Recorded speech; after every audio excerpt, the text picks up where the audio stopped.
ಇವತ್ತು ನಾನು ನಿಮಗೆ ಒಂದು ಡಿಲಿಷಿಯಸ್ ಆಗಿರುವಂತಹ ಒಂದು ಬ್ರೆಡ್ ರೋಸ್ಟನ್ನು ಯಾವ ರೀತಿ ಮಾಡೋದು ಅಂತ ಹೇಳ್ಕೊಡ್ತೀನಿ. ಮೊದಲಿಗೆ ಒಂದು ಬೌಲ್ ತಗೊಂಡು ಅದಕ್ಕೆ 2 ಮೊಟ್ಟೆಗಳನ್ನು ಒಡೆದು ಹಾಕೋಬೇಕು. ನಂತರ ಇದಕ್ಕೆ 2 ಸ್ಪೂನ್ ಶುಗರ್ ಹಾಕೋಬೇಕು. ನಂತರ ಸ್ವಲ್ಪ ಸಾಲ್ಟ್ ಹಾಕೋಬೇಕು. ನಂತರ ಚೆನ್ನಾಗಿ ಅದನ್ನು ಮಿಕ್ಸ್ ಮಾಡಬೇಕು. ಶುಗರ್ ಕರಗೋ ತನಕ ಚೆನ್ನಾಗಿ ಮಿಕ್ಸ್ ಮಾಡಬೇಕು.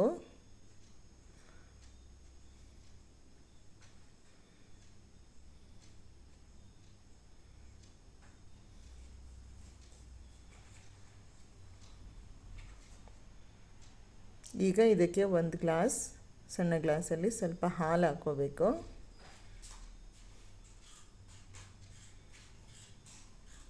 ಇದಿಷ್ಟು 1 ಪೌಂಡ್ ಬ್ರೆಡ್ಗೆ ಸಾಕಾಗುತ್ತೆ.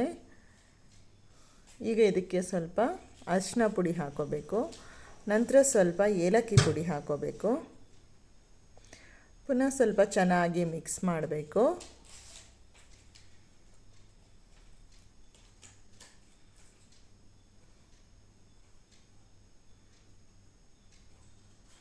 ಈಗ ಒಂದು ಪಾನನ್ನು ಒಲೆ ಮೇಲೆ ಇಟ್ಕೊಂಡು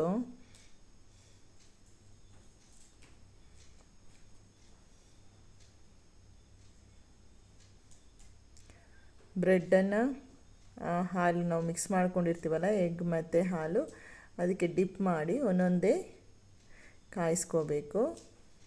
ಉರಿಯನ್ನು ತುಂಬ ಹೈ ಫ್ಲೇಮಲ್ಲಿ ಇಡಬಾರ್ದು, ಸಿಮ್ಮಲ್ಲಿ ಇಟ್ಕೊಂಡ್ರೆ ಸಾಕು.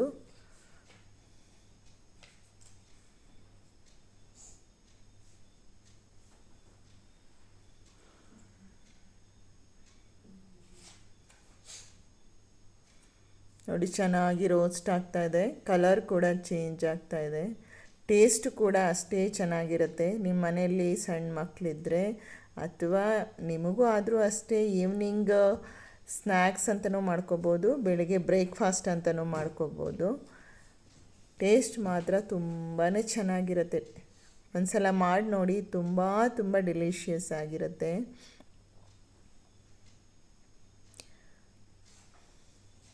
ಚಿಕ್ಕ ಮಕ್ಕಳಂತೂ ತುಂಬ ಇಷ್ಟಪಟ್ಟು ತಿಂತಾರೆ. ಖಾಲಿ ಆಗೋದೇ ಗೊತ್ತಾಗಲ್ಲ, ಬಾಯಲ್ಲಿಟ್ಟರೆ ಸಾಕು ಹಂಗೆ ಕರಗೋಗ್ಬಿಡುತ್ತೆ. ನೀವು ಟ್ರೈ ಮಾಡಿ ನೋಡಿ.